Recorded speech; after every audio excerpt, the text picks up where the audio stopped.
The question of how and why the United Nations is the crux of the great conspiracy to destroy the sovereignty of the United States and the enslavement of the American people within a UN one-world dictatorship is a complete and unknown mystery to the vast majority of the American people.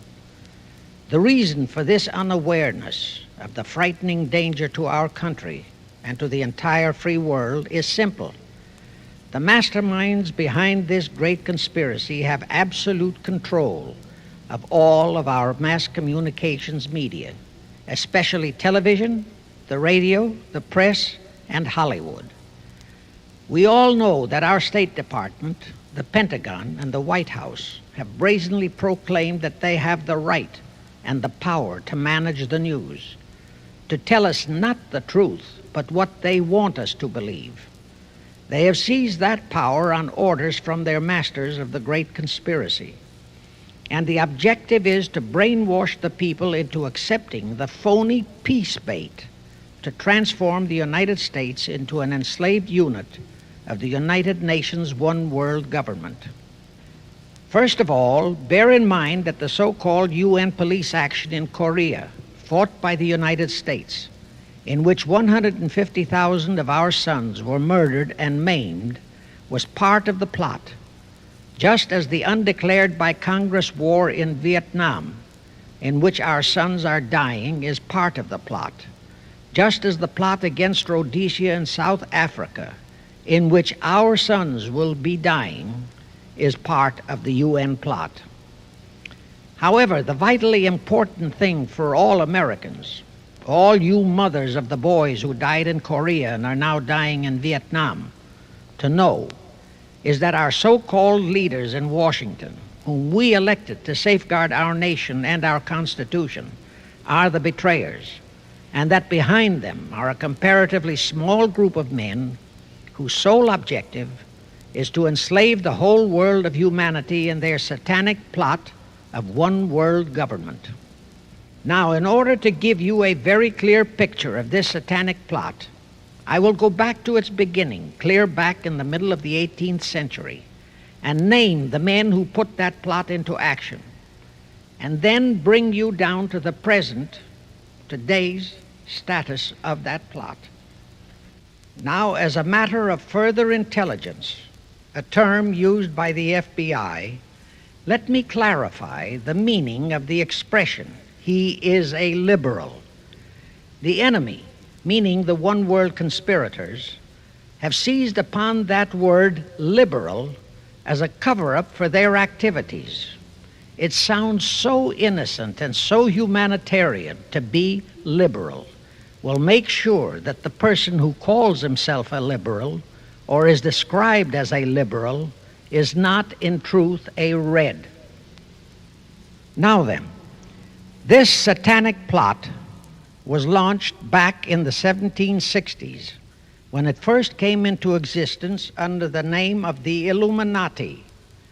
This Illuminati was organized by one Adam Weishaupt, born a Jew, who was converted to Catholicism and became a Catholic priest, and then, at the behest of the then newly organized House of Rothschild, defected and organized the Illuminati. Naturally, the Rothschilds financed that operation. And every war since then, beginning with the French Revolution, has been promoted by the Illuminati, operating under various names and guises. I say under various names and guises because after the Illuminati was exposed and became too notorious, Weishaupt and his co-conspirators began to operate under various other names. In the United States, immediately after World War I, they set up what they called the Council on Foreign Relations, commonly referred to as the CFR. And this CFR is actually the Illuminati in the United States. And its hierarchy, the masterminds in control of the CFR, to a very great extent are the descendants of the original Illuminati conspirators. But to conceal that fact, Most of them changed their original family names to American-sounding names. For example, the true name of the Dillons, Clarence and Douglas Dillon, once Secretary of the U.S. Treasury Department, is Lepowski. I'll come back to all this later. There is a similar establishment of the Illuminati in England, operating under the name of the British Institute of International Affairs. There are similar secret Illuminati organizations in France, Germany, and other nations operating under different names. And all these organizations, including the CFR, continuously set up numerous subsidiary or front organizations that are infiltrated into every phase of the various nations' affairs. But at all times, the operations of these organizations were and are masterminded and controlled by the internationalist bankers, who in turn were and are controlled by the Rothschilds. The details of how they accomplished the setting up of the CFR in the United States, as also in the other nations, are far too voluminous to be described in this dissertation. But you can find it complete in News Bulletin number 122, entitled UN is Spawn of the Illuminati, and News Bulletin number 123, entitled CFR Completely Unmasked as Illuminati. Both are published by the Cinema Educational Guild, Post Office Box 46205, Hollywood, California. You can get them for 50 cents per copy by writing to that address. Those news bulletins reveal the names of the original founders of the Illuminati and the Americanized names of their descendants in the present CFR. Now I'll go back to the activities of the original Illuminati conspirators. As revealed in News Bulletin number 122, one branch of the Rothschild family had financed Napoleon. Another branch of the Rothschilds, both branches the real masterminds of the Illuminati, financed Britain, Germany, and the other nations in the Napoleonic Wars. Immediately after the Napoleonic Wars, the Illuminati assumed that all the nations were so destitute and so weary of wars that they'd be glad for any solution. So the Rothschild stooges set up what they called the Congress in Vienna, and at that meeting they tried to create the first League of Nations, their first attempted one world government, on the theory that all the crowned heads of the European governments were so deeply in debt to them that they would willingly or unwillingly serve as their stooges. But the Tsar of Russia caught the stench of the plot and completely torpedoed it. The enraged Nathan Rothschild, then the head of that dynasty, vowed that someday he or his descendants would destroy the Tsar and his entire family. And his descendants did accomplish that very threat in 1917. At this point, bear in mind that the Illuminati was not set up to operate on a short-range basis. Normally, a conspirator of any type enters into a conspiracy with the expectation of achieving his objective during his own lifetime. But that was not the case with the Illuminati. True, they hope to accomplish their objective during their lifetime. But, paraphrasing The Show Must Go On, the Illuminati operates on the very long-range basis. Whether it will take scores of years or even centuries, they have dedicated their descendants to keep the plot boiling until they hope the conspiracy is achieved. Now let's go back to the birth of the Illuminati. Adam Weishaupt was a Jesuit-trained professor of canon law, teaching in Ingolstadt University when he defected from Christianity to embrace the Luciferian conspiracy. It was in 1770 that the professional moneylenders, the then recently organized House of Rothschild, retained him to revise and modernize the age-old protocols of Zionism, which from the outset was designed to give the synagogue of Satan, so named by Jesus Christ, ultimate world domination, so they could impose the Luciferian ideology upon what would remain of the human race after the final social cataclysm by use of satanic despotism.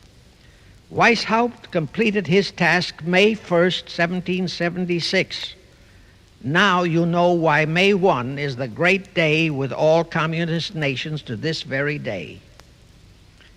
That was the day, May 1, 1776, that Weishaupt completed his plan and officially organized the Illuminati to put the plan into execution.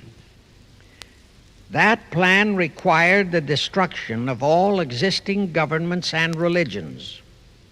That objective was to be reached by dividing the masses of people whom he, Weishaupt, termed Goyim, or human cattle, into opposing camps in ever-increasing numbers on political, social, economic, and other issues, the very conditions we have in our country today.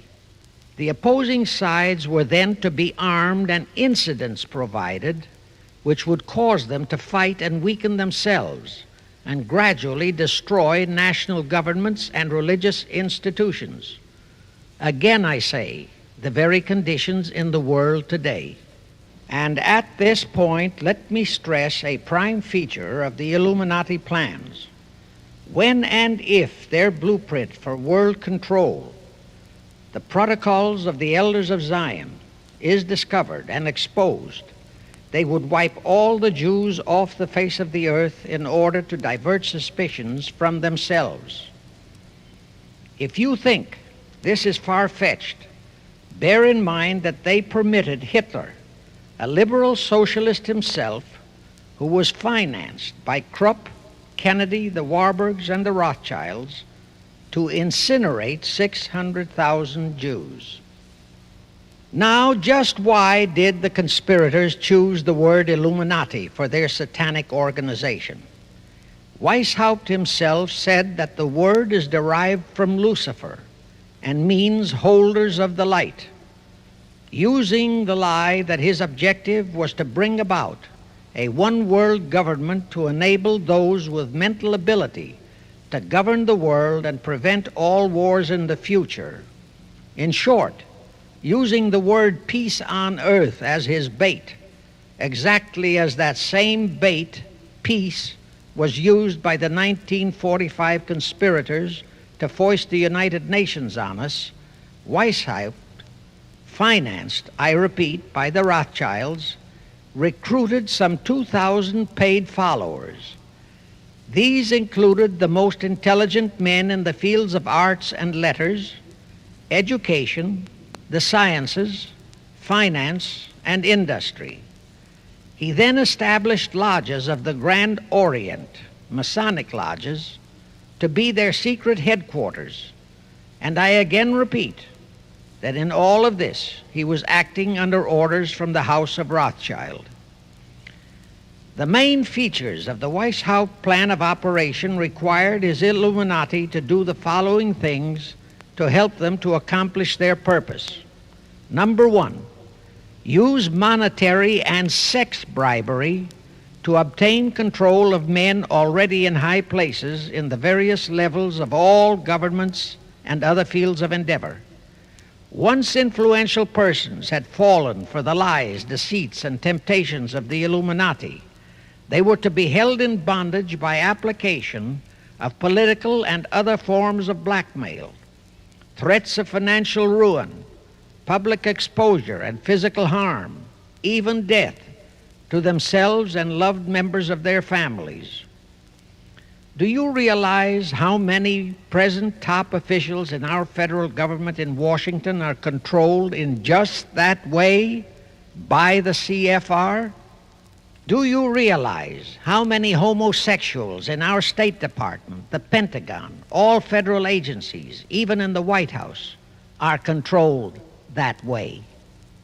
Number two, Illuminati on the faculties of colleges and universities were to cultivate students possessing exceptional mental ability belonging to well-bred families with international leanings and recommend them for special training in internationalism. Such training was to be provided by granting scholarships to those selected by the Illuminists. That gives you an idea what a Rhodes Scholarship means. It means indoctrination into accepting the idea that only a one-world government can put an end to recurring wars and strife. That's how the United Nations was sold to the American people. One of the most notable Rhodes Scholars we have in our country is Senator William J. Fulbright, sometimes referred to as Half-Bright. His entire voting record spells Illuminati. All such scholars were to be first persuaded and then convinced that men of special talent and brains have the right to rule those less gifted on the ground that the masses don't know what is best for them physically, mentally, and spiritually. In addition to the Rhodes and similar scholarships, today there are 3 special Illuminati schools located in Gordonstown in Scotland, Salem in Germany, and Anavryta in Greece. These 3 are known ones, but there are others that are kept undercover. Prince Philip, the husband of Britain's Queen Elizabeth, was educated at Gordonstown at the instigation of Lord Louis Mountbatten, his uncle, a Rothschild relative who became Britain's admiral of the fleet after World War II ended. Number 3, all influential people trapped into coming under the control of the Illuminati, plus the students who had been specially educated and trained, were to be used as agents and placed behind the scenes of all governments as experts and specialists, so they would advise the top executives to adopt policies which would, in the long run, serve the secret plans of the Illuminati one-world conspiracy and bring about the destruction of the governments and religions they were elected or appointed to serve. Do you know how many such men operate in our government at this very time? Rusk, McNamara, Hubert Humphrey, Fulbright, Kuchel, and go on and on and on. Number 4, perhaps the most vital directive in Weishaupt's plan was to obtain absolute control of the press, at that time the only mass communications media, to distribute information to the public, so that all news and information could be slanted, so that the masses could be convinced that a one-world government is the only solution to our many and varied problems. Now do you know who owns and controls our mass communications media? I'll tell you, practically all the movie lots in Hollywood is owned by the Lehmans, Kuhn, Loeb and Company, Goldman Sachs, and other internationalist bankers. All the national radio and TV channels in the nation are owned and controlled by those same internationalist bankers. The same is true of every chain of metropolitan newspapers and magazines, also of the press wire services, such as Associated Press, United Press International, etc. The supposed heads of all those media are merely the fronts for the internationalist bankers, who in turn compose the hierarchy of the CFR, today's Illuminati in America. Now can you understand why the Pentagon's press agent Sylvester so brazenly proclaimed that the government has the right to lie to the people? What he really meant was that our CFR-controlled government had the power to lie to and be believed by the brainwashed American people. And let's again go back to the first days of the Illuminati.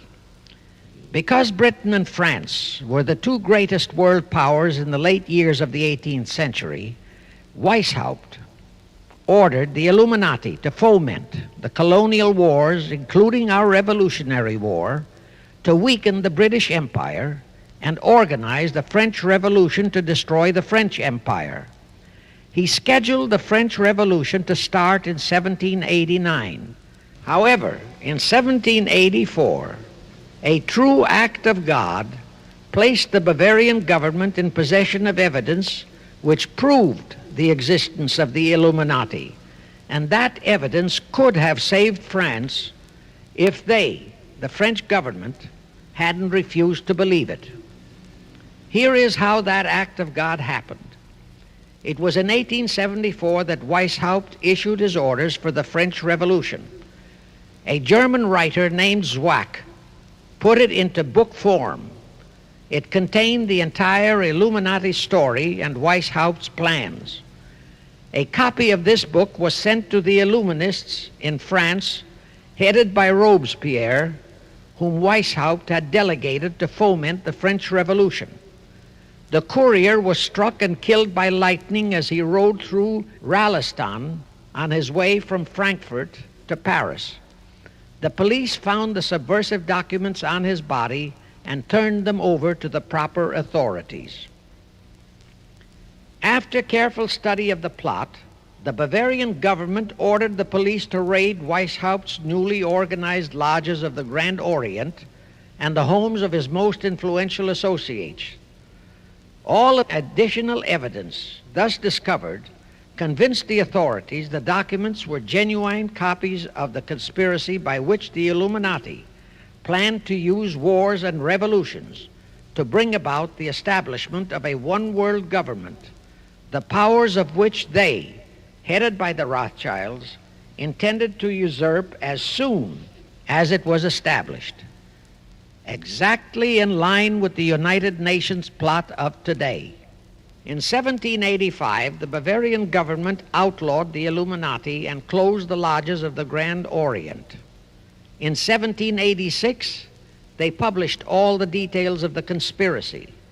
The English title of that publication is The Original Writings of the Order and Sect of the Illuminati. Copies of the entire conspiracy were sent to all the heads of church and state in Europe. But the power of the Illuminati, which was actually the power of the Rothschilds, was so great that this warning was ignored. Nevertheless, Illuminati became a dirty word, and it went underground. At the same time, Weishaupt ordered Illuminists to infiltrate into the lodges of Blue Masonry and form their own secret societies within all secret societies. Only Masons who proved themselves internationalists and those whose conduct proved they had defected from God were initiated into the Illuminati. Thenceforth, the conspirators donned the cloak of philanthropy and humanitarianism to conceal their revolutionary and subversive activities. In order to infiltrate into Masonic lodges in Britain, Weishaupt invited John Robison over to Europe. Robison was a high-degree Mason in the Scottish Rite. He was a professor of natural philosophy at Edinburgh University and secretary of the Royal Society of Edinburgh. Robison did not fall for the lie that the objective of the Illuminati was to create a benevolent dictatorship, but he kept his reactions to himself so well that he was entrusted with a copy of Weishaupt's revised conspiracy for study and safekeeping. Anyway, because the heads of state and church in France were deluded into ignoring the warnings given them, the revolution broke out in 1789 as scheduled by Weishaupt. In order to alert other governments to their danger, in 1798 Robison published a book entitled Proof of a Conspiracy to Destroy All Governments and Religions. But his warnings were ignored, exactly as our American people have been ignoring all warnings about the United Nations and the Council on Foreign Relations, the CFR. Now here is something that will stun and very likely outrage many who hear this, but there is documentary proof that our own Thomas Jefferson and Alexander Hamilton became students of Weishaupt. Jefferson was one of Weishaupt's strongest defenders when he was outlawed by his government. And it was Jefferson who infiltrated the Illuminati into the then newly organized lodges of the Scottish Rite in New England. Here is the proof. In 1789, John Robeson warned all Masonic leaders in America that the Illuminati had infiltrated into their lodges. And on July 19, 1789, David Papin, president of Harvard University, issued the same warning to the graduating class and lectured them on the influence Illuminism was acquiring on American politics and religion. And to top it off, John Quincy Adams, who had organized the New England Masonic lodges, issued his warnings. He wrote 3 letters to Colonel William L. Stone, a top Mason, in which he exposed how Jefferson was using Masonic lodges for subversive, Illuministic purposes. Those 3 letters are at this very time in Rittenberg Square Library in Philadelphia. In short, Jefferson, founder of the Democratic Party, was a member of the Illuminati, which at least partly accounts for the condition of the party at this time. And through infiltrations of the Republican Party, we have exactly nothing of loyal Americanism today. That disastrous rebuff at the Congress at Vienna, created by the Tsar of Russia, did not by any means destroy the Illuminati conspiracy.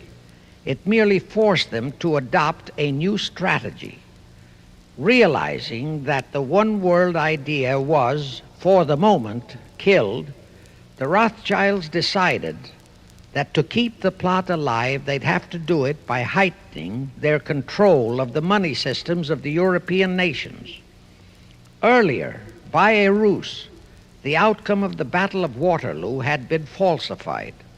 Rothschild had spread a story that Napoleon had won that battle. That had precipitated a terrific panic on the stock market in England. All stocks had plummeted down to practically zero, and Nathan Rothschild bought all the stocks for virtually a penny on its dollar values. That gave him complete control of the economy of Britain and virtually of all Europe. So immediately after that Congress in Vienna had boomeranged, Rothschild forced Britain to set up a new Bank of England, which he absolutely controlled, exactly as later, through Jacob Schiff, he engineered our own Federal Reserve Act, which gave the House of Rothschild a secret control of the economy in the United States. But now for a moment, let's dwell on the activities of the Illuminati in the United States. In 1826, one Captain William Morgan decided it was his duty to inform all Masons and the general public what the full truth was regarding the Illuminati, their secret plans and intended objectives, also reveal the identities of the masterminds of the conspiracy. The Illuminati promptly tried Morgan in absentia and convicted him of treason. They ordered one Richard Howard, an English Illuminist, to carry out their sentence of execution as a traitor. Morgan was warned and he tried to escape to Canada, but Howard caught up with him near the border, near the Niagara Gorge, to be exact, where he murdered him. This was verified in a sworn statement made in New York by one Avery Allen to the effect that he heard Howard render his report of the execution to a meeting of Knights Templars in St. John's Hall, New York. He also told how arrangements had been made to ship Howard back to England. That Allen affidavit is on record in New York City archives. Very few Masons and very few of the general public know that general disapproval over that incident of murder caused approximately half of all the Masons in the northern jurisdiction of the United States to secede. Copies of the minutes of the meeting held to discuss that matter are still in existence in safe hands, and that all that secrecy emphasizes the power of the masterminds of the Illuminati to prevent such terrible events of history from being taught in our schools. In the early 1850s, the Illuminati held a secret meeting in New York, which was addressed by a British Illuminist named Wright.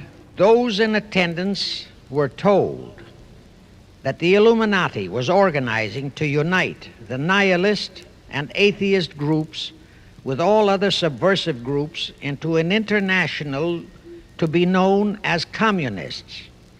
That was when the word communist first came into being, and it was intended to be the supreme weapon and scare word to terrify the whole world and drive the terrorized peoples into the Illuminati one world scheme.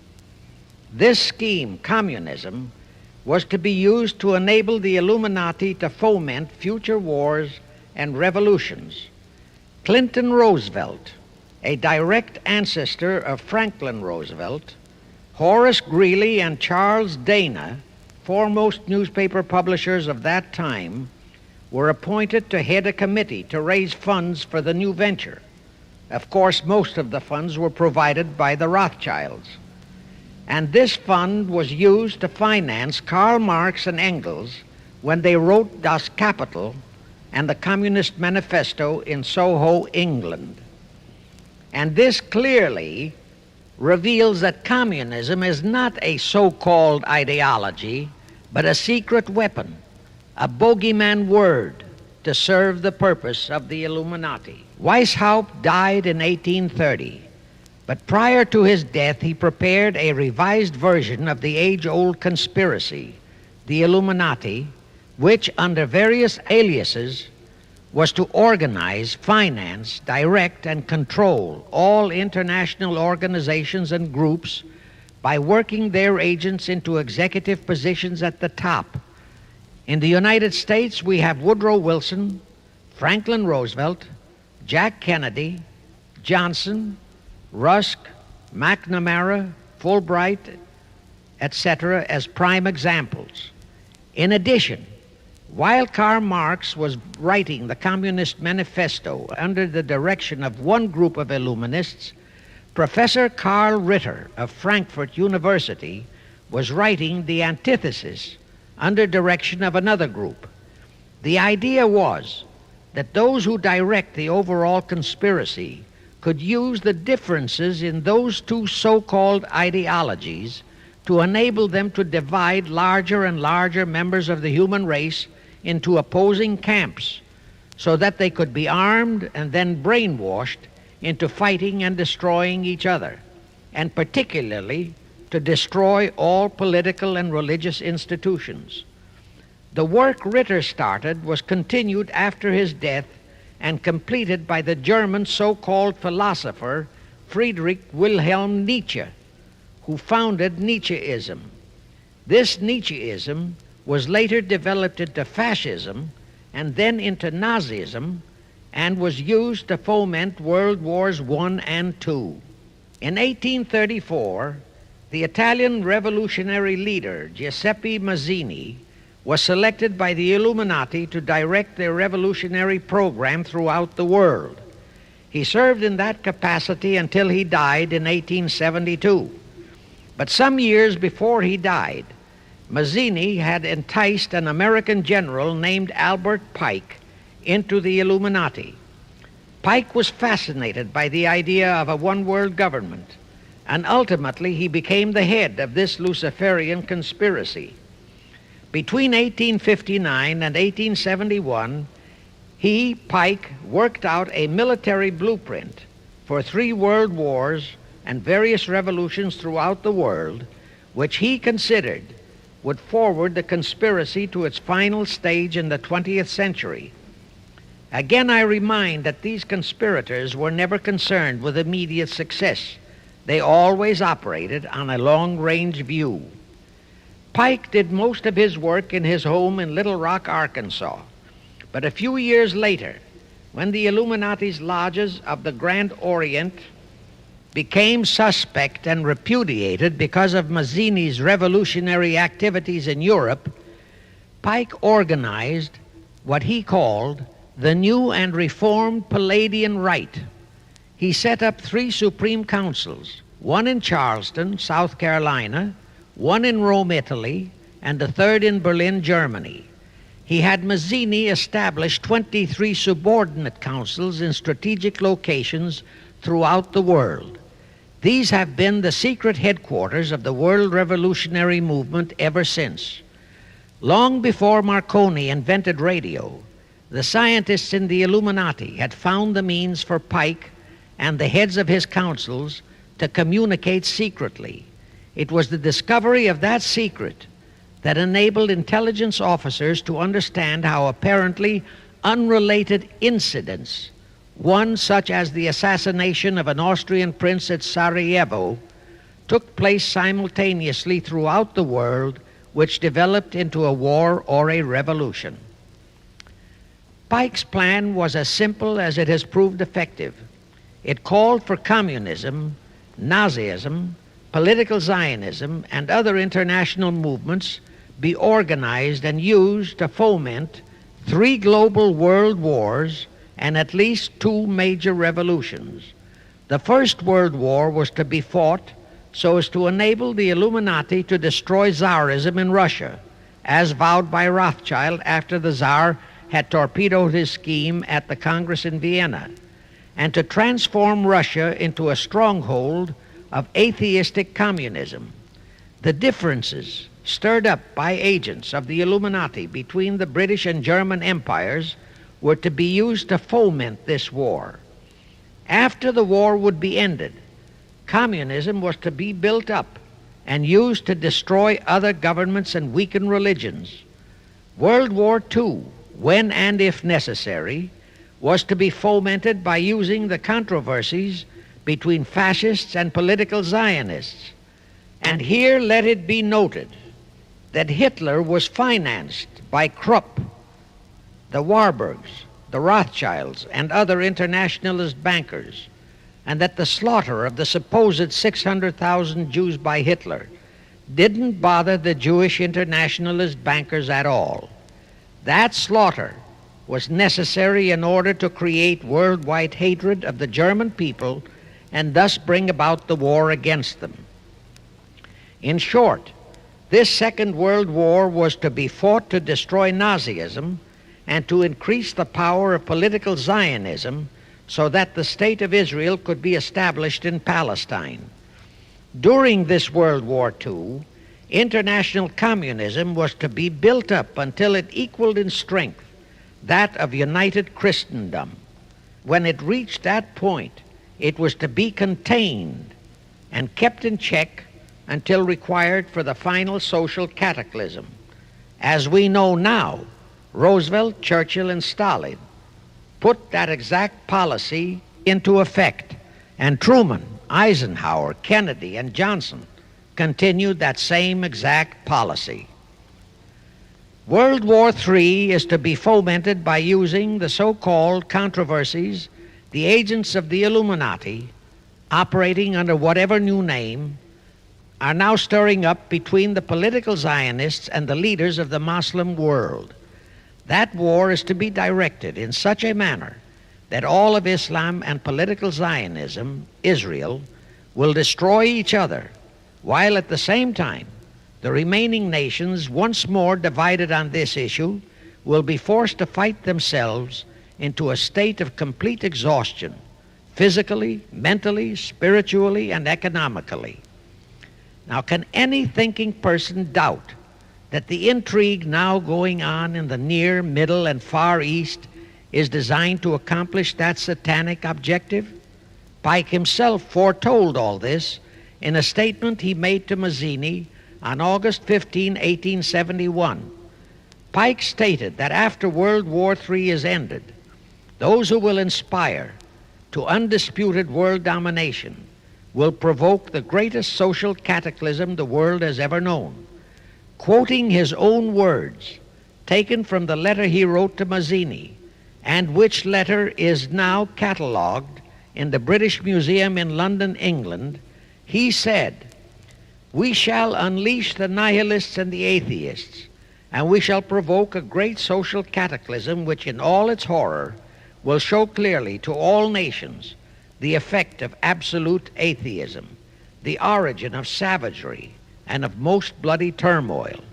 Then everywhere the people forced to defend themselves against the world minority of revolutionaries will exterminate those destroyers of civilization, and the multitudes disillusioned with Christianity, whose deistic spirits will be from that moment on without direction and leadership, and anxious for an ideal but without knowledge where to send its adoration, will receive the true light through the universal manifestation of the pure doctrine of Lucifer, brought finally out into public view, a manifestation which will result from a general reactionary movement which will follow the destruction of Christianity and atheism, both conquered and exterminated at the same time."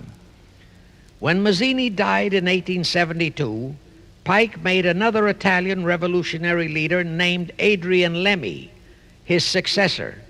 Lemmy, in turn, was succeeded by Lenin and Trotsky, then by Stalin. The revolutionary activities of all those men were financed by British, French, German, and American international bankers, all of them dominated by the House of Rothschild.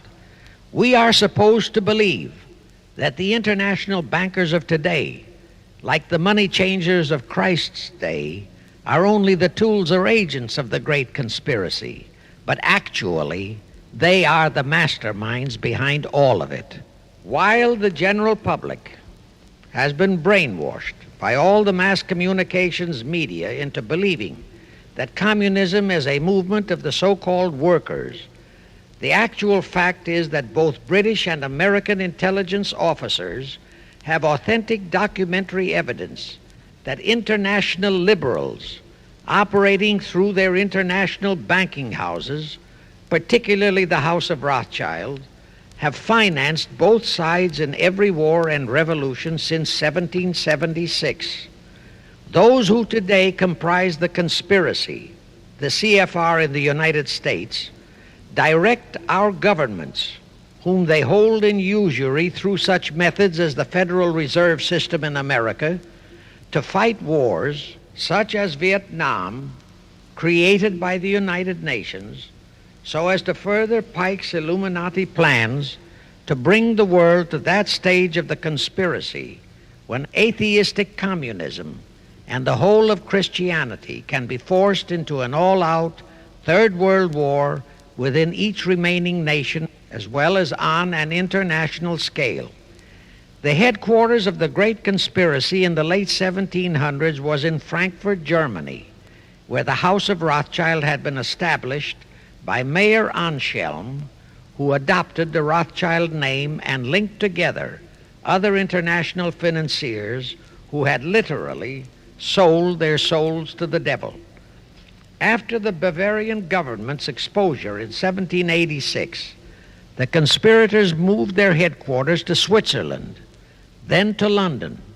Since World War II, after Jacob Schiff, the Rothschild's boy in America, died, the headquarters of the American branch has been in the Harold Pratt Building, New York, and the Rockefellers, originally protégés of Schiff, have taken over the manipulation of finances in America for the Illuminati. In the final phases of the conspiracy, the one world government will consist of the king dictator, head of the United Nations, the CFR, and a few billionaires, economists, and scientists who have proved their devotion to the great conspiracy. All others are to be integrated into a vast conglomeration of mongrelized humanity, actually slaves. Now let me show you how our federal government and the American people have been sucked into the one world takeover plot of the Illuminati great conspiracy. And always bear in mind that the United Nations was created to become the housing for that one world so-called liberal conspiracy. The real foundations of the plot for the takeover of the United States were laid during the period of our Civil War. Not that Weishaupt and the earlier masterminds had ever overlooked the New World. As I have previously indicated, Weishaupt had his agents planted over here as far back as the Revolutionary War.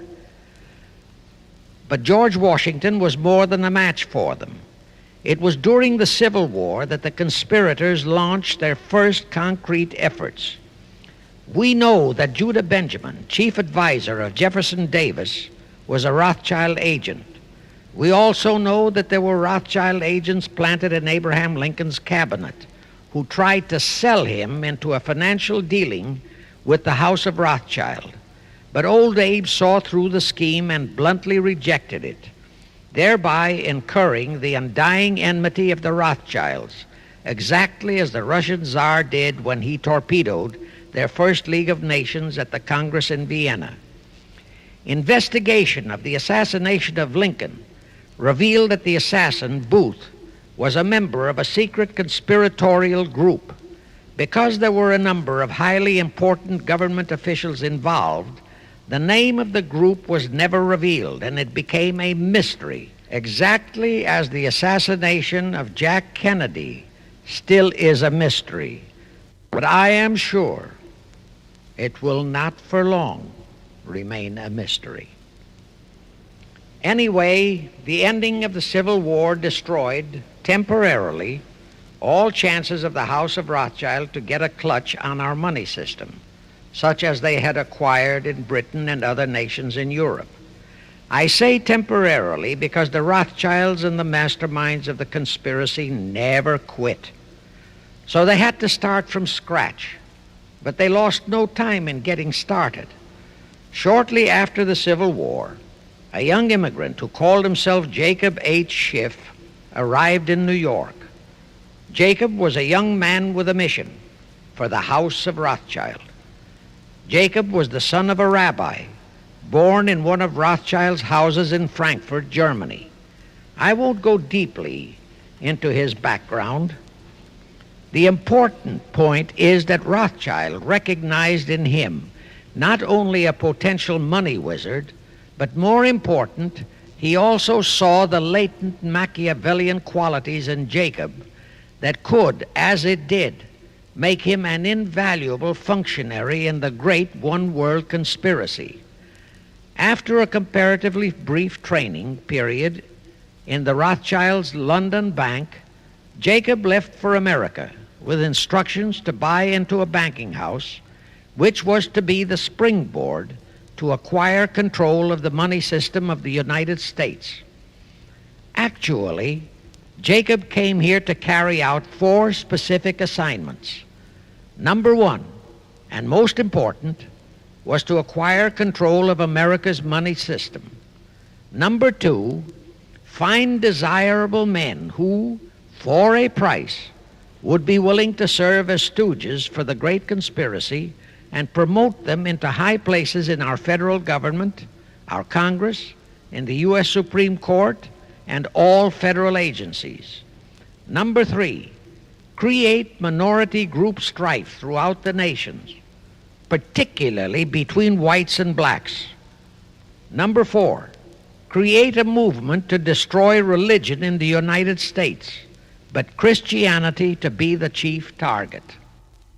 Earlier, I stated that Jacob Schiff came to America with orders by Rothschild to carry out 4 specific directives. The first and most important one was to get control of the United States money system. Let's trace Schiff's step to accomplish that directive.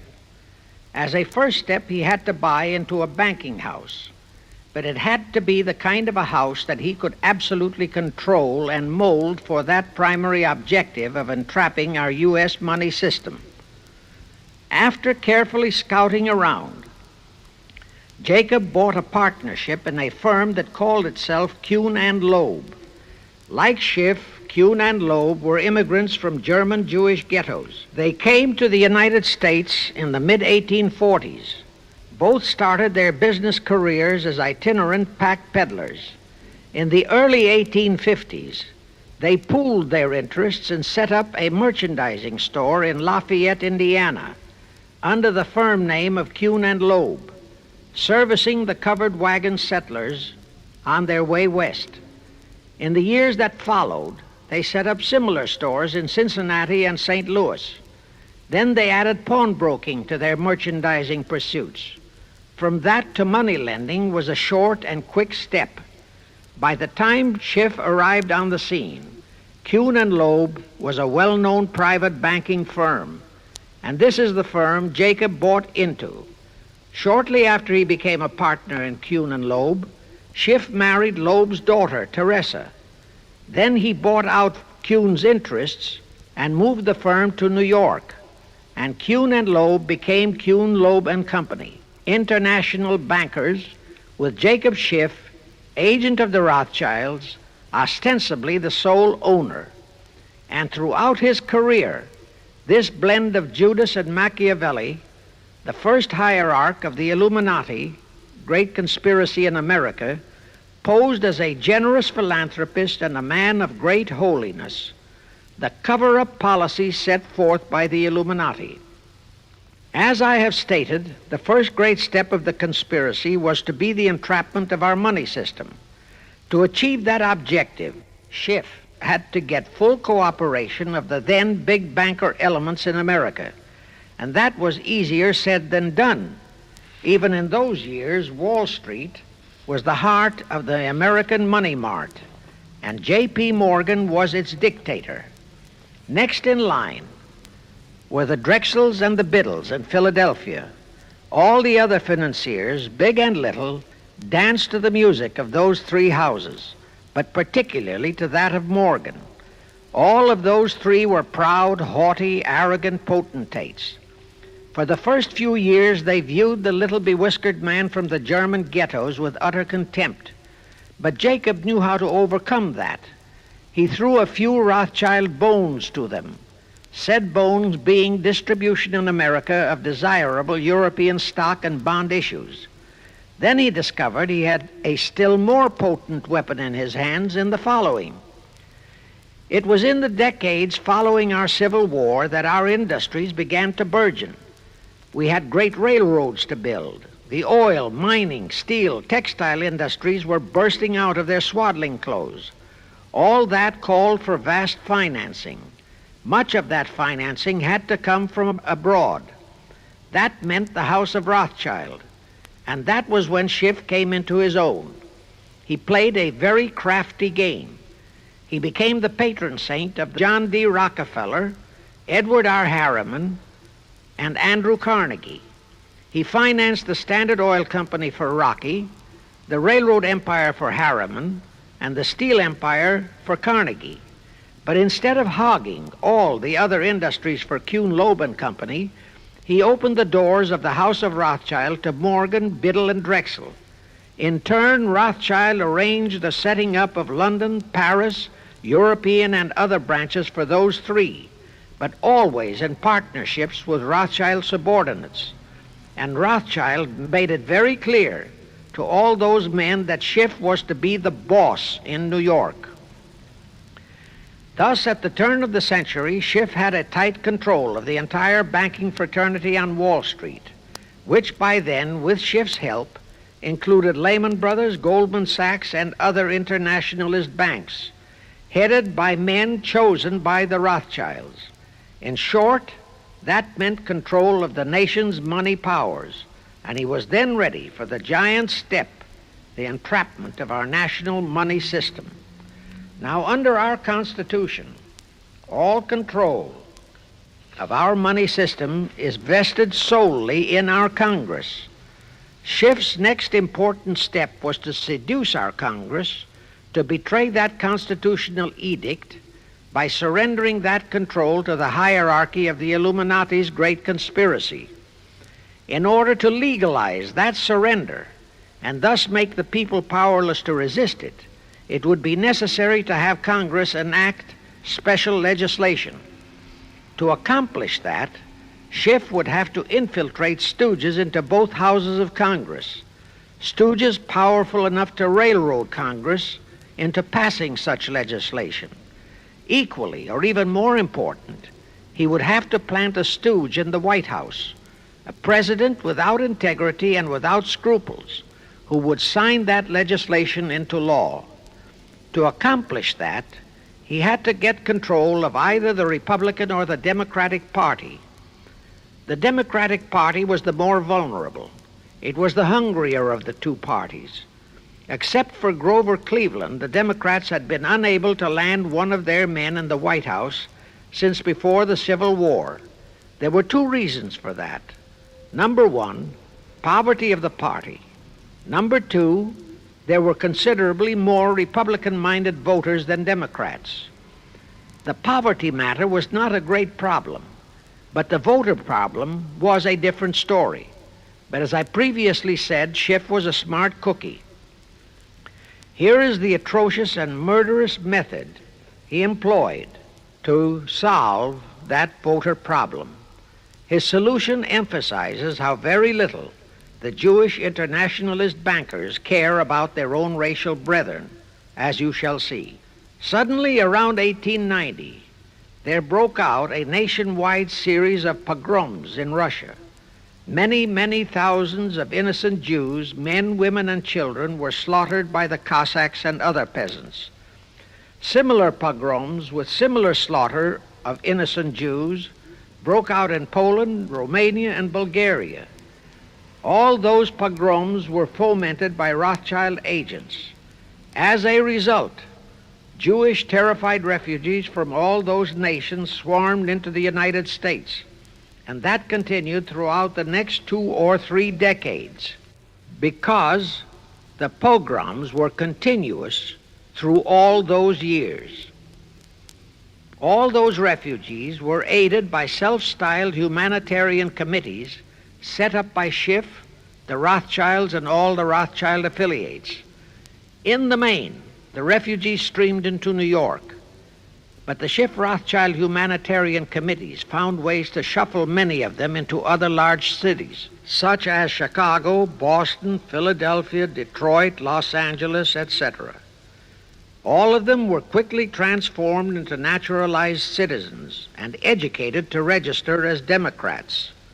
Thus, all of that so-called minority group became solid Democratic voter blocs in their communities, all controlled and maneuvered by their so-called benefactors.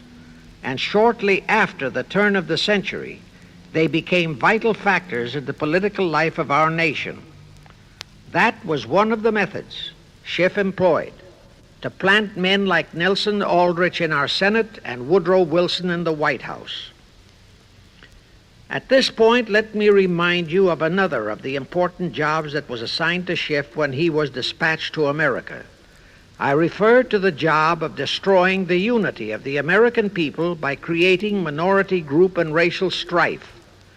By the pogrom-driven Jewish refugees into America, Schiff was creating one ready-made minority group for that purpose. But the Jewish people as a whole, made fearful by the pogroms, could not be depended upon to create the violence necessary to destroy the unity of the American people.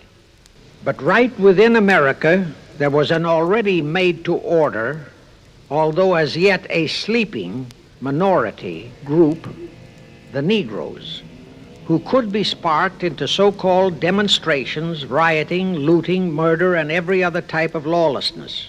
All that was necessary was to incite and arouse them. Together, those two minority groups, properly maneuvered, could be used to create exactly the kind of strife in America the Illuminati would need to accomplish their objective. Thus, at the same time that Schiff and his co-conspirators were laying their plans for the entrapment of our money system, they were also perfecting plans to hit the unsuspecting American people with an explosive and terrifying racial upheaval that would tear the people into hate fractions and create chaos throughout the nation, especially on all college and university campuses. all protected by Earl Warren decisions and our so-called leaders in Washington. Of course, perfecting those plans required time and infinitely patient organizing. Now, to remove all doubts, I'll take a few moments to give you documentary proof of this racial strife plot. First of all, they had to create leaderships and organizations to draw in millions of dupes, both Jewish and Negroes, who would do the demonstrating and commit the rioting, looting, and lawlessness.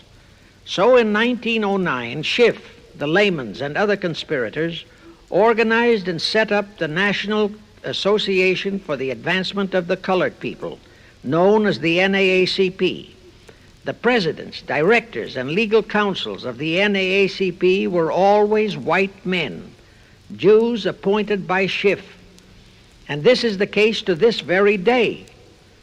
Then, in 1913, the Schiff Group organized the Anti-Defamation League of the B'nai B'rith, commonly known as the ADL, to serve as the Gestapo and hatchet man outfit for the entire great conspiracy.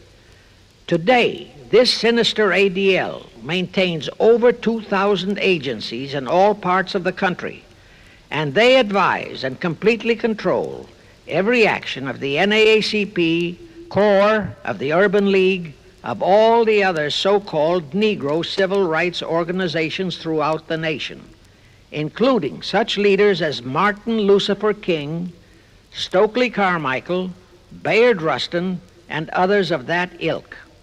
In addition, the ADL acquired absolute control of the advertising budgets of many department stores, hotel chains, and TV and radio industrialist sponsors, also advertising agencies, in order to control practically all the mass communications media and force every loyal newspaper to slant and falsify the news, and to further incite and at the same time create sympathy for the lawlessness and violence of the Negro mobs.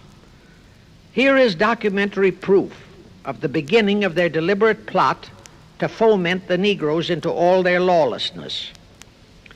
Around 1910, one Israel Zangwill wrote a play entitled The Melting Pot. It was sheer propaganda to incite the Negroes and Jews, because the play purportedly visualized how the American people were discriminating against and persecuting Jews and Negroes. At that time, nobody seemed to realize that it was a propaganda play. It was that cleverly written. The propaganda was well wrapped up in the truly great entertainment in the play, and it was a big Broadway hit. Now, in those years, the legendary diamond Jim Brady used to throw a banquet at the famous Delmonico restaurant in New York after the opening performance of a popular play. He threw such a party for the cast of The Melting Pot, its author, producer, and chosen Broadway celebrities. By then, I'd already made a personal mark on the Broadway theater and was invited to that party. There I met George Bernard Shaw and a Jewish writer named Israel Cohen. Zangwill, Shaw, and Cohen were the triumvirate who created the Fabian Society in England, and had worked closely with a Frankfurt Jew named Mordecai, who had changed his name to Karl Marx.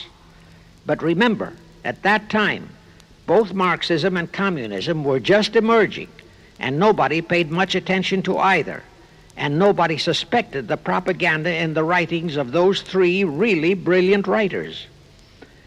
At that banquet, Israel Cohen told me he was then engaged in writing a book which was to be a follow-up on Zangwill's The Melting Pot. The title of his book was to be A Racial Program for the 20th Century. At that time, I was completely absorbed by my work as a playwright, and significant as that title was, its real objective never dawned on me, nor was I interested in reading the book. But it suddenly hit me with the force of a hydrogen bomb when I received a newspaper clipping of an item published by the Washington, D.C. Evening Star in May 1957.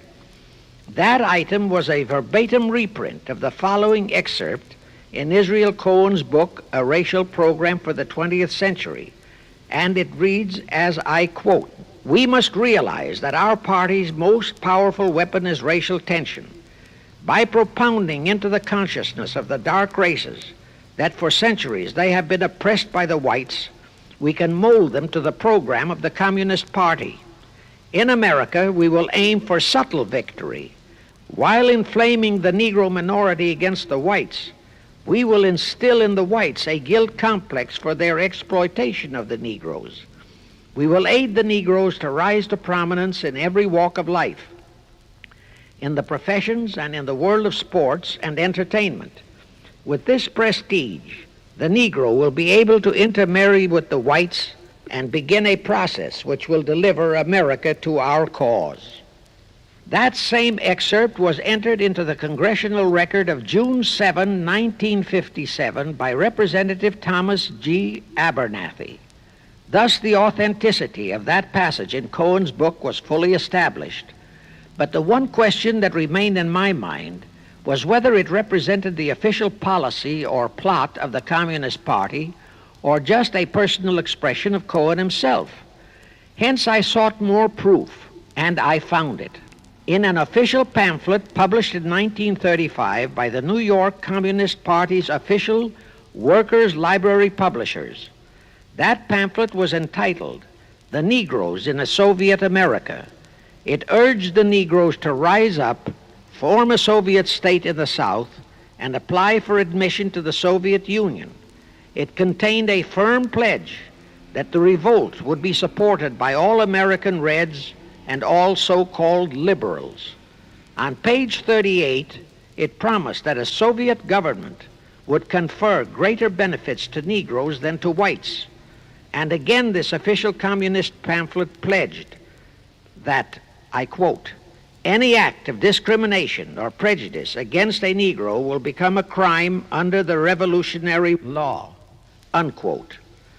That statement proved that the excerpt in Israel Cohen's book, published in 1913, was an official edict of the Communist Party and directly in line with the Illuminati blueprint for world revolution issued by Weishaupt and later by Albert Pike. Now, there's only one question, and that is to prove that the communist regime is directly controlled by the American Jacob Schiff and London Rothschild masterminds of the Great Conspiracy.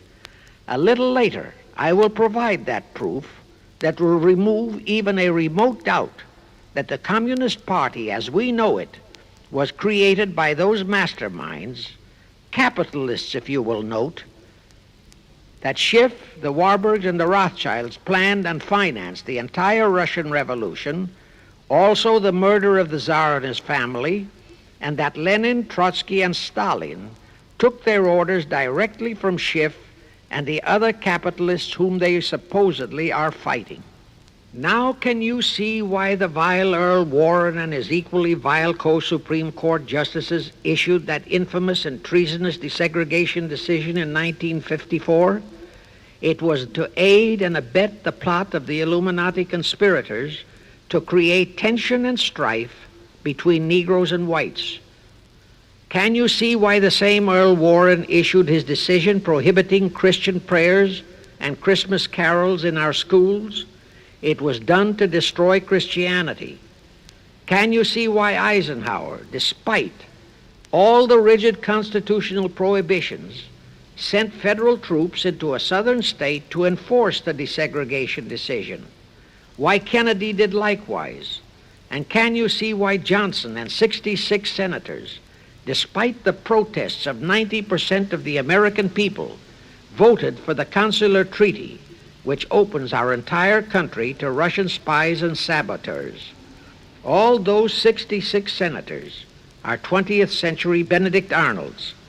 It is up to you and you, all of the American people, to force Congress, our elected servants, to haul in those American traitors for impeachments, and that when proven guilty, they all be given the punishment prescribed for traitors who aid and abet our enemies. And that includes the forcing of rigid investigations by Congress of the CFR and all their fronts, such as the ADL, the NAACP, SNCC, and such Illuminati tools as Martin Lucifer King. Such investigations will completely unmask all the leaders in Washington and the Illuminati and all their affiliations and affiliates as traitors carrying out the Illuminati plot. It will completely unmask the United Nations as the intended crux of the entire plot and force Congress to take the U.S. out of the UN and hurl the UN out of the U.S. In fact, it will destroy the UN and the entire plot. Before I close this phase, I wish to reiterate and stress one vital point, which I urge you to never forget if you wish to save our country for your children and their children. Here is the point. Every unconstitutional and unlawful act committed by Woodrow Wilson, by Franklin Roosevelt, by Truman, Eisenhower, and Kennedy, and are now being committed by Johnson, is exactly in line with the Illuminati conspirators' centuries-old plot outlined by Weishaupt and Albert Pike. Every vicious decision issued by the traitorous Earl Warren and his equally traitorous Supreme Court justices was directly in line with what the Illuminati blueprint required. That all the treason committed by our State Department under Rusk and earlier by John Foster Dulles and Marshall, also all the treason committed by McNamara and his predecessors, is directly in line with that same Illuminati blueprint for the takeover of the world. Also the amazing treason by various members of our Congress, especially by the 66 senators who signed for the Consular Treaty, has been committed on orders from the Illuminati. Now I will go back to Jacob Schiff's entrapment of our money system and the treasonous actions that followed. It will also reveal the Schiff-Rothschild control of not only Karl Marx, but of Lenin, Trotsky, and Stalin, who created the revolution in Russia and set up the Communist Party. It was in 1908 that Schiff decided the time had come for his seizure of our money system. His chief lieutenants in that seizure were Colonel Edward Mandel House, whose entire career was that of chief executive and courier for Schiff, as I shall show, Bernard Baruch, and Herbert Lehman. In the fall of that year, they assembled in secret conclave at the Jekyll Island Hunt Club, owned by J.P. Morgan at Jekyll Island, Georgia.